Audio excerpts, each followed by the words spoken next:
Mateus 15, 21, está escrito: e partindo Jesus dali, foi para as partes de Tiro e de Sidom. E eis que uma mulher cananeia, que saíra daquelas cercanias, clamou dizendo: Senhor, filho de Davi, tem misericórdia de mim, que minha filha está miseravelmente endemoniada. Mas ele não lhe respondeu palavra. O que ele não respondeu, gente? Olha só, uma mulher está gritando atrás de Jesus, implorando para ele um milagre, mas ele se cala, ele não responde palavra. Só que o que ela está gritando é o mesmo grito do cego Bartimeu: filho de Davi, tem misericórdia de mim. Engraçado, porque quando ele gritou, Jesus parou e mandou trazer ele. Agora ela está gritando e Jesus não dá bola para ela. Por que Jesus não deu bola para ela? Porque ela não pertencia aos filhos de Israel, ela não era judia, e Deus é Deus de Israel. Deus enviou Jesus para os judeus. Amém? Até aqui? Aí o texto continua: e os seus discípulos, é isso aqui que me empolga, irmão, isso aqui que me empolga e me impacta. Por quê? E os seus discípulos, chegando ao pé dele, rogaram-lhe dizendo: despede-a, que vem gritando atrás de nós. Ou seja, se o senhor não vai responder ela, então despede ela. E ele respondendo disse, ou seja, aquela mulher gritando 3 dias atrás dele, Jesus não parou para responder ela. Mas quando os discípulos começaram a interceder por ela, Jesus parou para responder. Então, quando tem, irmãos, homens e mulheres de Deus intercedendo ao teu favor, em nome de Jesus Cristo, tem resposta para a tua vida. Jesus para poder responder. E ele, verso 24, e ele respondendo diz: eu não fui enviado senão as ovelhas perdidas da casa de Israel. Ou seja, eu não posso parar para responder ela, porque eu sou obediente ao Pai. E aqui tem um princípio muito poderoso, que para poder agradar a Deus, ela desagradou a mulher. E às vezes nós vamos ter que nos mover exatamente como Cristo. Vamos ter que, irmão, abrir mão de pessoas, de situações, de oportunidades, de propostas, para agradar ao Senhor Jesus. Jesus preferiu agradar ao Pai do que agradar ela. Então chegou ela, adorou-o, dizendo: Senhor, socorre-me. Ele, porém, respondendo, disse: não é bom pegar no pão dos filhos e deitá-los aos cachorrinhos? E ela disse: sim, Senhor, mas também os cachorrinhos comem das migalhas que caem da mesa dos seus senhores. Aqui ela travou Jesus. Por quê? Porque ela reconheceu Jesus como Senhor. E está escrito que todo aquele que reconhece Jesus, que crê nele como Senhor, será salvo. Ela não pertence, ela não está debaixo da promessa, mas quando ela reconhece Jesus como Senhor, ele para.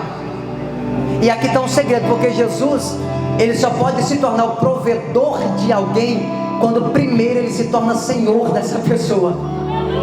Se você acha que Deus é teu provedor, mas ele não é o teu Senhor, ele não pode ser o teu provedor. Ele só é Senhor de quem ele é provedor, e ele só pode prover para de quem ele é Senhor. Aí, olha o texto.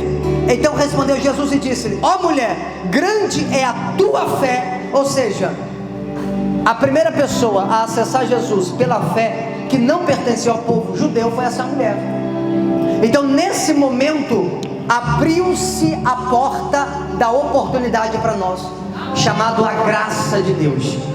Então a porta da graça se abriu aqui, porque ela confessou o Senhor, ela acessou Jesus. E como Jesus parou para responder ela, a Bíblia diz que o Senhor não faz acepção. Se ele parou para responder uma mulher que não pertencia a Israel, ele também vai ter que abrir a porta para nós. Só que tem um problema. A porta da graça ainda está aberta. Diga: a porta da graça está aberta. Eu preciso que você fale com um pouquinho de mais ousadia. Diga: a porta da graça ainda está aberta. Pastor, qual que é o problema? Que muito em breve a porta da graça vai se fechar. E quando a porta da graça se fechar, o negócio vai ficar sem graça. Entende? Aí nós vamos nos libertar. Hoje é culto de libertação, sim ou não? Então hoje nós vamos nos libertar de alguns sofismas. Diga glória a Deus. Então preste atenção em algo. A porta da graça se abriu nessa mulher. Só que a porta da graça, ela vai se fechar em algum momento. E eu vou te mostrar exatamente aonde a porta da graça se fecha. E aí eu vou te mostrar sobre a transição da era. Vamos lá, Mateus capítulo 24, verso 1. E quando Jesus ia saindo do templo, aproximou-se dele os seus discípulos para lhe mostrarem a estrutura do templo. Jesus, porém, lhes disse: não vedes tudo isso? Em verdade eu vos digo, que não ficará aqui pedra sobre pedra que não seja derrubada. Jesus, ele exerceu a maior parte do teu ministério fora de Jerusalém. Porém, entretanto, todavia, ele tinha um propósito, qual? Quando chegar o meu tempo, eu desço para Jerusalém. Então, a maior parte do ministério dele, ele exerceu ao norte da Galileia. Aí, um dia, ele está no templo, e esse episódio que começa a narrativa do capítulo 24, é exatamente quando ele faz uma zorrague, entra no templo e expulsa os mercadores de lá. Aí ele termina de fazer isso, ele sai. Quando ele sai, os discípulos vão atrás dele e falam: Senhor, queremos te mostrar a estrutura do templo. Aí Jesus olha e fala assim: ó, não vedes tudo isso? Vocês precisam ficar atentos, porque não ficará aqui pedra sobre pedra que não seja derrubada. Aí, eles não entenderam, foi a nada. Verso 3: e estando assentado no Monte das Oliveiras, ou seja, Jesus saiu do templo e foi para o Monte das Oliveiras. O apóstolo já foi lá em Israel, e o Monte das Oliveiras fica bem em frente, né? Fica bem próximo. Ele saiu do templo e foi para o Monte das Oliveiras. Chegaram-se a ele os seus discípulos. Os discípulos ficaram para trás, observando, e falaram: rapaz, o que Jesus está falando? Qual é a ideia dele? Aí Jesus vai para o monte, se assenta e começa a palestrar com o Pai. Daqui a pouco os discípulos chegam e faz 3 perguntas para Jesus. Primeiro, dize-nos, quando serão estas coisas? E que sinal haverá da tua vinda e do fim do mundo? Essas 3 perguntas, Jesus vai usar o capítulo 24 e o capítulo 25 para responder essas 3 perguntas. A primeira pergunta: quando serão essas coisas? Que coisas? Essas coisas que não ficará aqui pedra sobre pedra que não seja derrubada. Segunda pergunta: que sinal haverá da tua vinda? E a terceira pergunta: quais os sinais do fim do mundo? Ou quais os sinais da consumação dos séculos? Aí já vai começar a descortinar toda a resposta para eles, passando do capítulo 24 ao capítulo 25. E quando Deus olha para a terra, ele vê 3 grupos de pessoas na terra. Quantos grupos?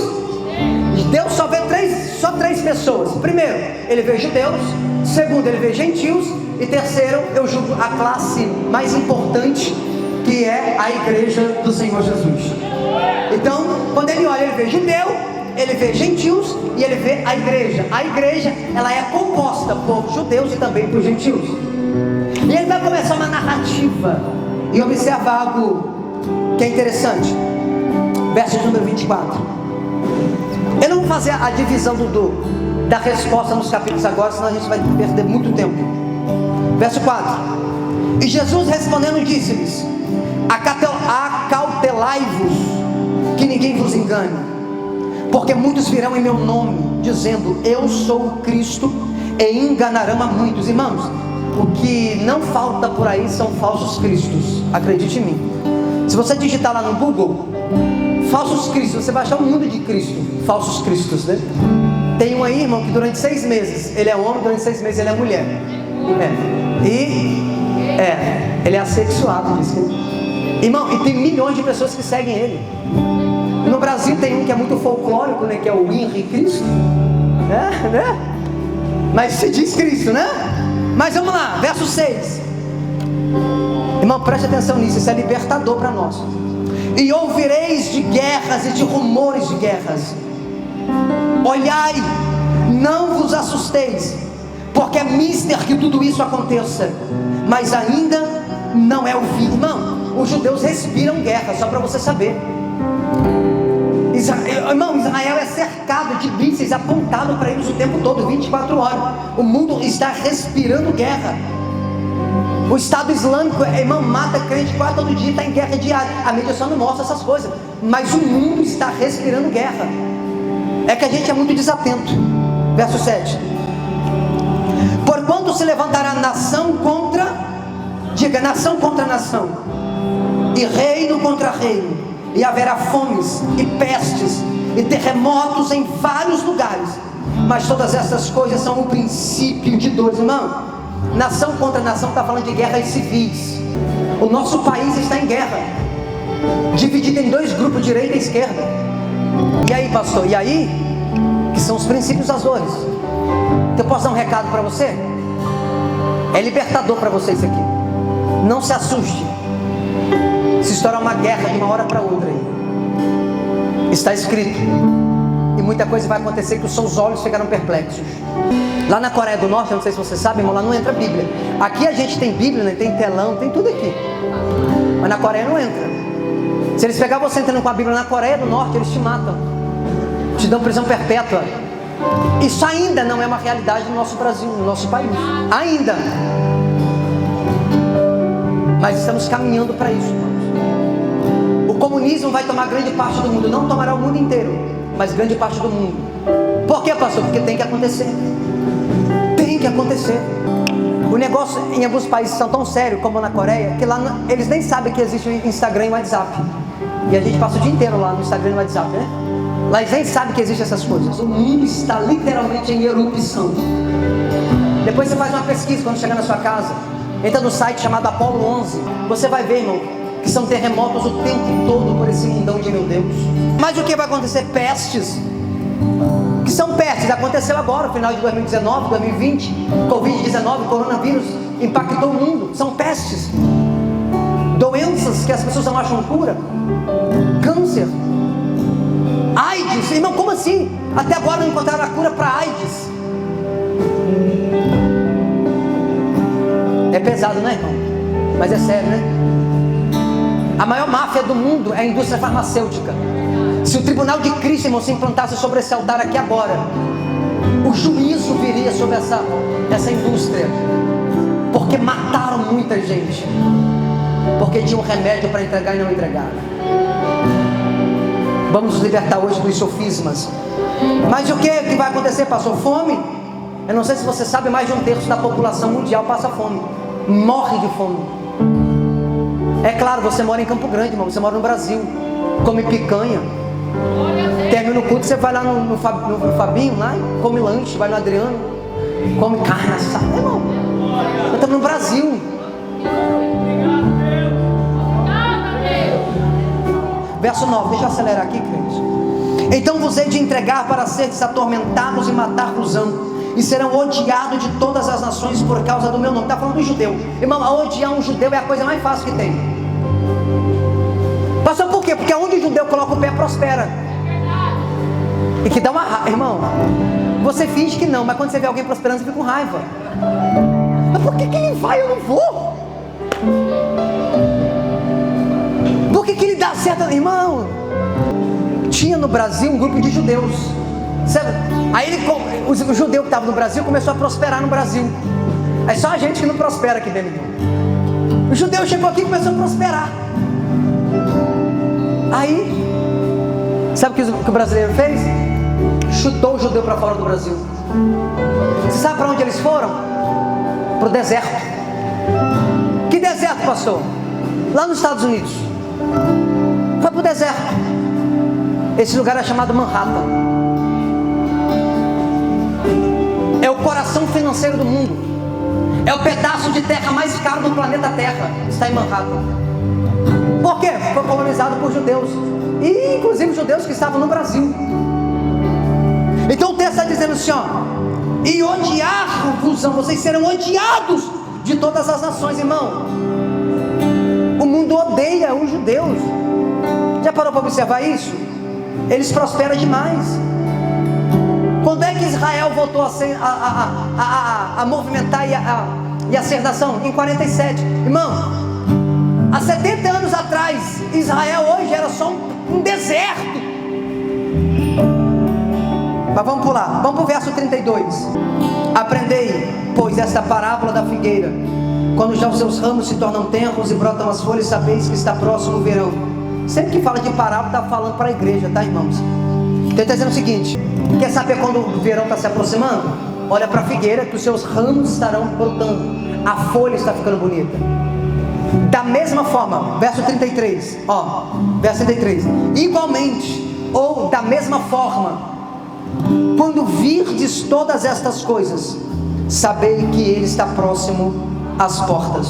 Aleluia. E a pergunta que não quer calar, que temos que fazer no texto: quando virdes todas estas coisas. Que coisas, irmão?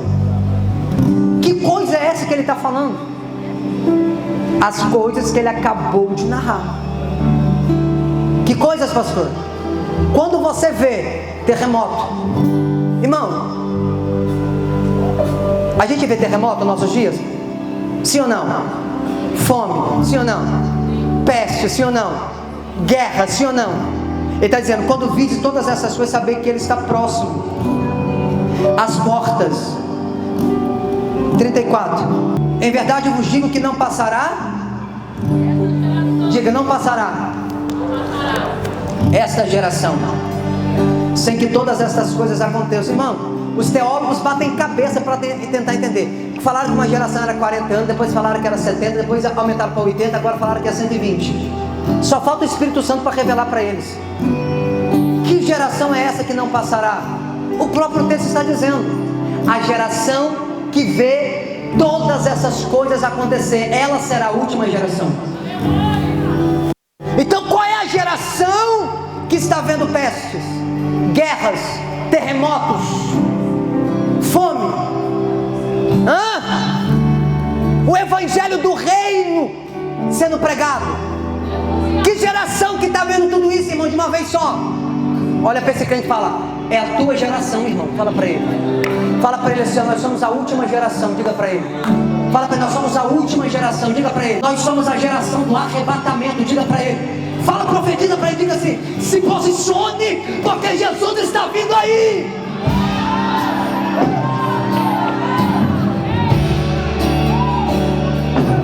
Precisamos, irmão, nos alinhar enquanto dá tempo.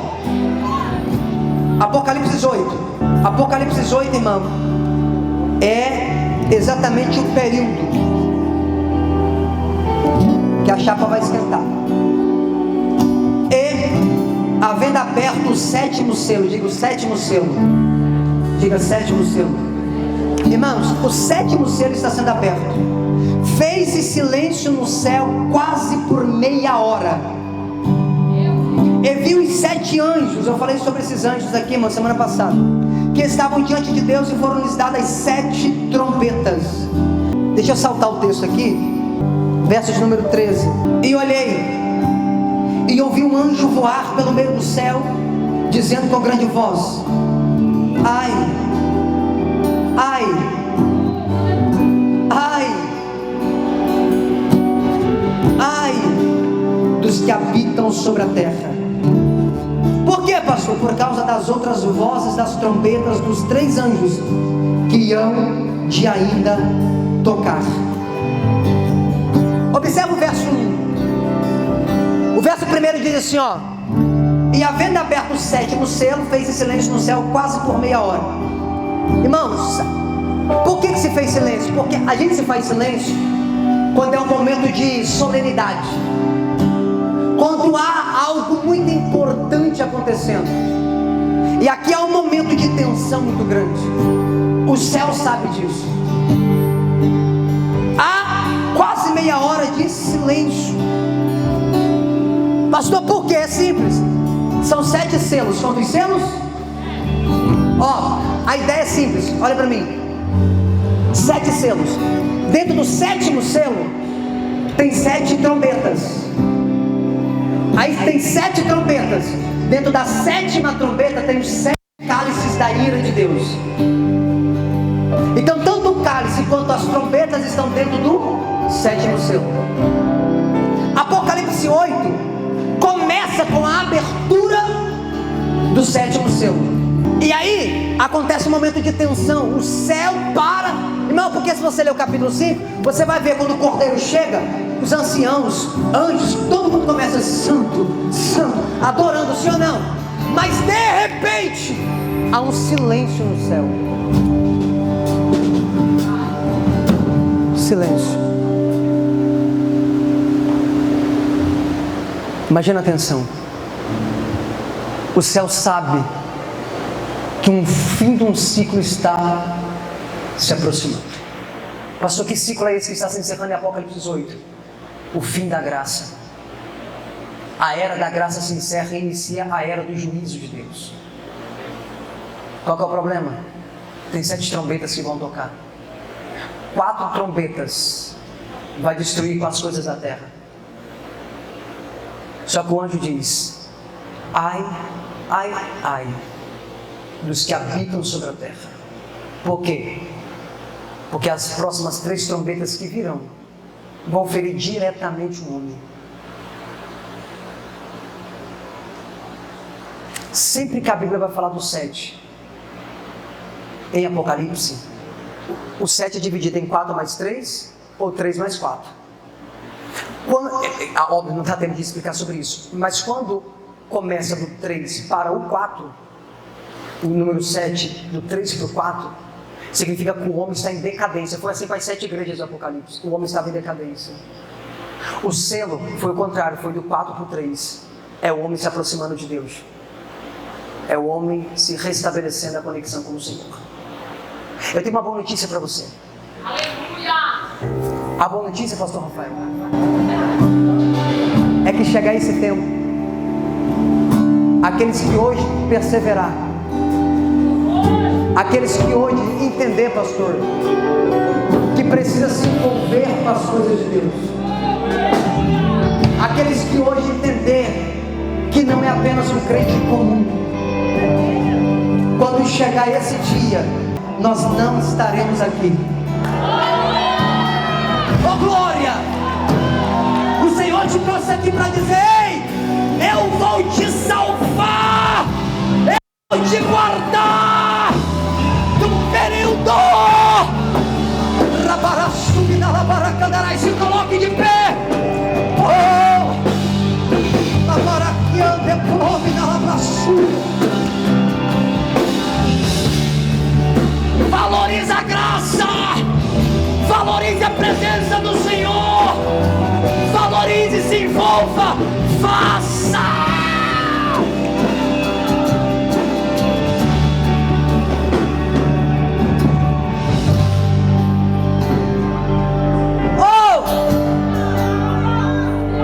Romanos 11:25, a Bíblia diz: não quero, irmãos, que ignoreis este mistério, que o endurecimento sobre Israel veio em parte, até que haja completado a plenitude dos gentios. O que a Bíblia está dizendo é: ei, não se engane. Israel não rejeitou a Deus porque eles quiseram rejeitar, não foi isso. Eles só rejeitaram o pastor Daniel, eles só rejeitaram a Deus porque a mulher, pastora Ana Paula, de Mateus capítulo 15, verso 21, acessou Jesus. Quando ela acessou Jesus e ele atendeu ela, aí Deus falou: agora eu preciso mudar o roteiro. Não dá, eu tenho que atender agora. Tem tanta gente em Campo Grande para ser salva. Aí o que Deus pensa? Fala: tem que ser rápido, pensa rápido. O meu filho atendeu ela. Falei o seguinte: o meu povo é Israel, são judeus. Não tem, o que eu faço? Ele foi lá e endureceu o coração dos judeus para rejeitar o filho. Qual que é o problema, pastor? Que quando o último gentil entrar pela porta da graça, a porta da graça se fecha, o arrebatamento acontece. E isso pode ser hoje, porque talvez tenha alguém nesse culto aqui que ainda não confessou Jesus. Talvez ela é a última pessoa que o céu vai salvar. E se essa pessoa for salva hoje, irmãos, vai acontecer. A volta do Senhor vai acontecer. Pastor, o que é que eu preciso esperar quando eu for arrebatado? Se apresentar em pé diante do trono dele, diante do trono dele, diante do trono dele.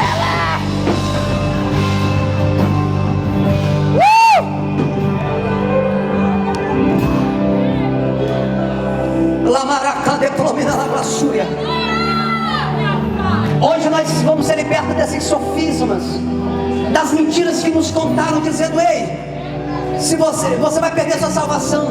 Não, irmão, a salvação não se perde, ela é eterna, fica tranquilo. Só tem um problema: Deus não quer te dar só a salvação, Ele quer te colocar coroa na cabeça. Tem um trono para você se assentar, tem árvore da vida para você você comer, tem uma pedrinha com um novo nome, irmão, tem tanta coisa para Ele entregar para você. E Ele está dizendo, o caminho para isso é se envolver com as coisas do reino. Pastor, como que eu faço para não poder receber tudo isso? Hoje você está sendo liberto de crenças limitantes. Então a partir de hoje você decide se você se envolve ou não. A decisão é sua. Se você decidir hoje, pastor, eu vou mergulhar, eu vou me envolver, eu não quero saber o que vão falar, eu só quero servir o reino. Eis-me aqui, Senhor. Você tem alguém disposto aí? Declara, diga, Senhor, pode começar por mim. Fala, Senhor, se tem que acontecer um avivamento em Campo Grande, se ninguém quer, começa por mim. Se o Senhor tem que usar alguém em Campo Grande e ninguém quer, diga, Senhor, começa por mim. Usa mim. Rabai, pequena pobre na labraçu e andaraia. Aleluia. Eu creio.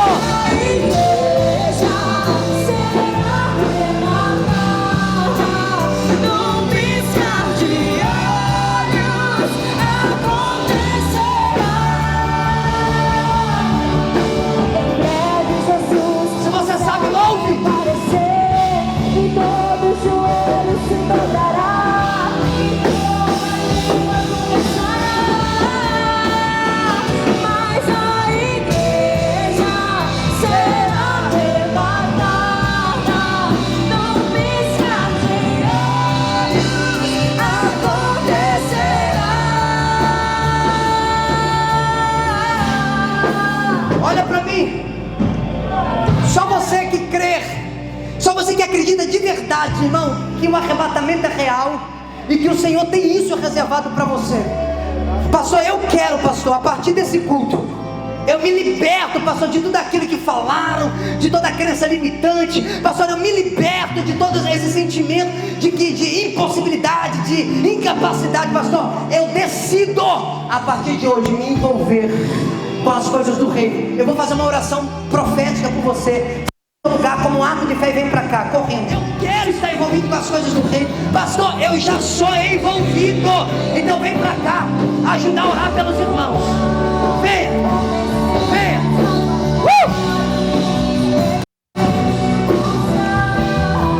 Aleluia.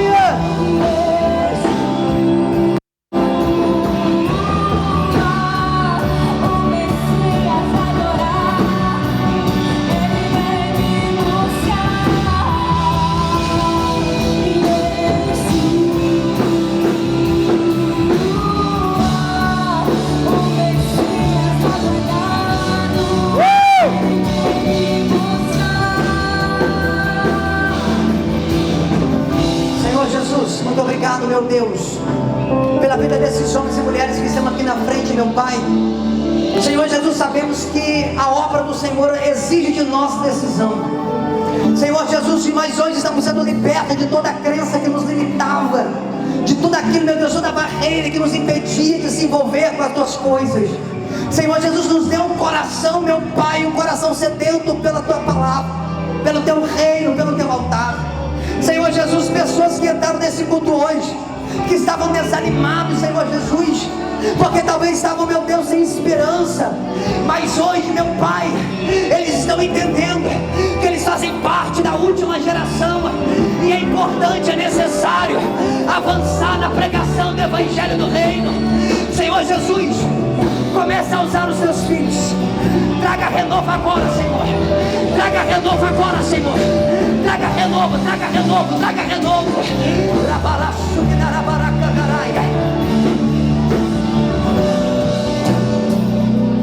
O Espírito Santo do Senhor está soprando sobre este lugar. Que o Senhor está dizendo assim: filho, eu estou restaurando a força do meu povo hoje. Muita gente não via mais esperança, mas depois de hoje voltarão a pensar um pouco mais no céu, voltarão a pensar um pouco mais no reino, voltarão a pensar avançar um pouco mais naquilo que está reservado. Pastor, como que eu faço, pastor? Se disponibiliza, irmão. O reino de Deus não precisa apenas de pessoas disponíveis.